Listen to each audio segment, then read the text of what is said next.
अबू बंदर और कोकिला। जेतवन नाम के एक घने जंगल में एक बहुत बड़ा तालाब था जो कि कभी नहीं सूखता था। उस जंगल के जानवर को कभी पानी की कमी नहीं हुई, इसलिए वहाँ जो भी जानवर आता वो वही रह जाता। ऐसे ही उस तालाब के पास वाले पेड़ पर एक अबू नाम का बंदर रहता था। वह बहुत ही आलसी था। एक दिन उसी पेड़ पर रहने के लिए एक कोकिला आती है और अपना घर बनाती है। ये देखकर अबू कहता है, अरे ओ कोकिला, क्या कर रही हो? मेरे पेड़ पर अपना घर बांध रही हो? चली जाओ यहाँ से। अरे वाह वाह, यहाँ से क्यों जाऊं मैं? तुम्हें परेशानी है तो तुम जाओ। और ये पेड़ तुम्हारा कब से हुआ? नाम लिखा है क्या यहाँ पे? बड़ा आया। दोनों भी बहुत झगड़ते हैं। थकने के बाद वो दोनों सो जाते हैं। शाम होती है तो कोकिला गाना गाने लगती है। कोकिला बहुत ही मधुर आवाज़ में गाना गाती है। कोकिला की आवाज़ सुन अबू उठ जाता है और उसकी मधुर आवाज़ में खो जाता है।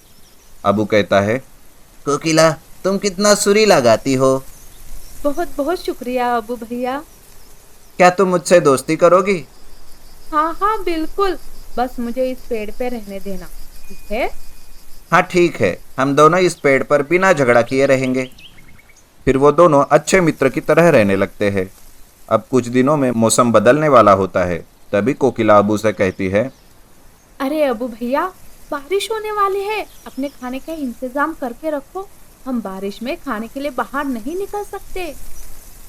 अरे कोकिला बहन, क्यों इतना परेशान हो रही हो? बारिश को तो देर है। देर है, लेकिन कैसे दिन बीत जाएंगे पता भी नहीं चलेगा। और अपना घर भी अच्छे से कर लो, नहीं तो बारिश में ही रहना पड़ेगा और तुम बीमार पड़ जाओगे। अबू कोकिला की बात नहीं सुनता, बस खेल में ही मगन होके रहता है। देखते ही देखते बारिश का मौसम चालू होता है। अबू तो आलसी, उसने ना घर बनाया ना ही अपने खाने का इंतजाम किया। अबू भैया, मैंने कहा था ना, मेरी बात नहीं सुनी। अब बारिश में भीग रहे हो। अरे कोकिला बहन, मेरी चिंता मत करो, मैं ठीक हूँ। आप रहो अपने घोंसले में। अबू पूरी रात बारिश में भीगता है, इस कारण वो बीमार पड़ता है। सवेरे कोकिला अपने घोंसले से बाहर आती तो देखती ही अबू से कहती है, अबू भैया, क्यों पड़ गए ना बीमार? कहा था मैंने, लेकिन मेरी बात नहीं सुनी। अब भुगतो। हाँ कोकिला बहना, मुझे खुद भी अच्छा नहीं लग रहा है। बुखार हो गया है मुझे तुम्हारी बात सुननी चाहिए थी। मेरी आलस की वजह से आज मैं बीमार हो गया बहना। वही तो, किसी ने सच ही कहा है कि आलस बुरी बला है। कोकिला अबू को खाने के लिए कुछ केले देती है और उसका अच्छे से ख्याल रखती है। अबू भी अब अच्छा महसूस करता है और कहता है, कोकिला बहना, क्या तुम मेरी मदद करोगी घर बनाने में और खाना जोड़ने में? अबू भैया, मैं तुम्हारी मदद करूंगी, लेकिन मेरी एक शर्त है। अगर तुम्हें वो कबूल होगी तो ही मैं तुम्हारी मदद करूंगी, नहीं तो नहीं। हाँ हाँ बोलो, क्या है तुम्हारी शर्त? आज से ही, मतलब कि अभी से ही तुम्हें अपना आलस छोड़ना होगा। कबूल है? हाँ हाँ कोकिला बहना, कबूल है।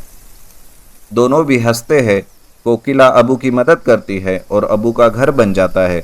तब फिर अबू कभी भी आलस नहीं करता। चतुर लोमड़ी। एक चिड्डा पेड़ पर घोंसला बनाकर मजे से रहता था। एक दिन वो दाना पानी के चक्कर में अच्छी फसल खाने खेतों में पहुंच गया। वहां खाने पीने के मौज में वो बड़ा खुश हो रहा था। उसी खुशी में वो रात को घर आना भी भूल गया और उसके दिन मजे में वहीं बीतने लगे। इधर शाम को एक खरगोश उसके पेड़ के पास आया जहां उस चिड्डे का घोंसला था। पेड़ जरा भी ऊंचा नहीं था, इसलिए खरगोश ने बड़ी आसानी से उस घोंसले में झांक कर देखा तो उसे पता चला कि घोंसला खाली पड़ा है। घोंसला अच्छा खासा बड़ा था, इतना कि वो खरगोश भी उसमें आराम से रह सकता था। उसे ये बना बनाया घोंसला बड़ा पसंद आया और उसने यही रहने का फैसला कर लिया। कुछ दिनों के बाद वो चिड्डा खा खा कर मोटा ताजा बनकर अपने घोंसले की याद में वापस घर लौट आया। उसने देखा कि घोंसले में खरगोश आराम से बैठा हुआ है। उसे बड़ा गुस्सा आया। उसने खरगोश से कहा, चोर कहीं का, मैं नहीं था तो मेरे घर में घुस गए हो। चलो निकलो, ये मेरा घर है। जरा भी शर्म नहीं आती मेरे घर में रहते हुए? खरगोश शांति से जवाब देने लगा। कहाँ है तुम्हारा घर? कौन सा तुम्हारा घर? ये तो मेरा घर है। पागल हो गए हो तुम? अरे कुआं, तालाब या पेड़ एक बार छोड़कर कोई जाता है तो वो अपना हक भी गवा देता है।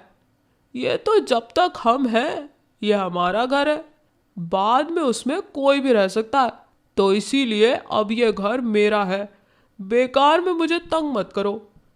ये बात सुनकर चिड्डा कहने लगा। ऐसे बहस करने से कुछ हासिल नहीं होने वाला। किसी धर्म पंडित के पास चलते हैं, वो इसके हक में फैसला सुनाएगा। वो जिसके हक में फैसला सुनाएगा घर उसी का होगा। उस पेड़ के पास एक नदी बहती थी। वहां पर एक बड़ी सी लोमड़ी बैठी थी। वो लोमड़ी धर्म पाठ करती हुई नजर आ रही थी। वैसे तो ये लोमड़ी इन दोनों की जन्मजात शत्रु है, लेकिन वहां और कोई भी नहीं था, इसलिए उन दोनों ने उसके पास जाना और उससे न्याय लेना ही उचित समझा। सावधानी बरतते हुए लोमड़ी के पास जाकर उन्होंने अपनी समस्या बताई।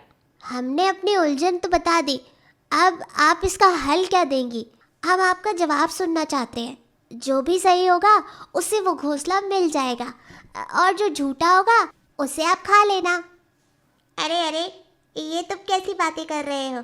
हिंसा जैसा कोई पाप नहीं इस दुनिया में। दूसरों को मारने वाला खुद नरक में जाता है।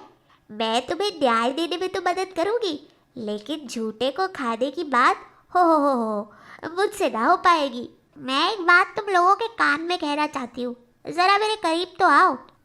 खरगोश और चिड्डा खुश हो गए कि अब फैसला होकर रहेगा और उसके बिल्कुल करीब चले गए। फिर क्या, करीब आए खरगोश को पंजे में पकड़कर और मुंह में चिड्डे को दबोचकर चालाक लोमड़ी ने दोनों का काम तमाम कर दिया। अपने शत्रु को पहचानते हुए भी उस पर विश्वास करने से खरगोश और चिड्डे को अपनी जानें गंवानी पड़ी। सच है, शत्रु से संभल कर और हो सके तो 4 हाथ दूर ही रहने में भलाई होती है।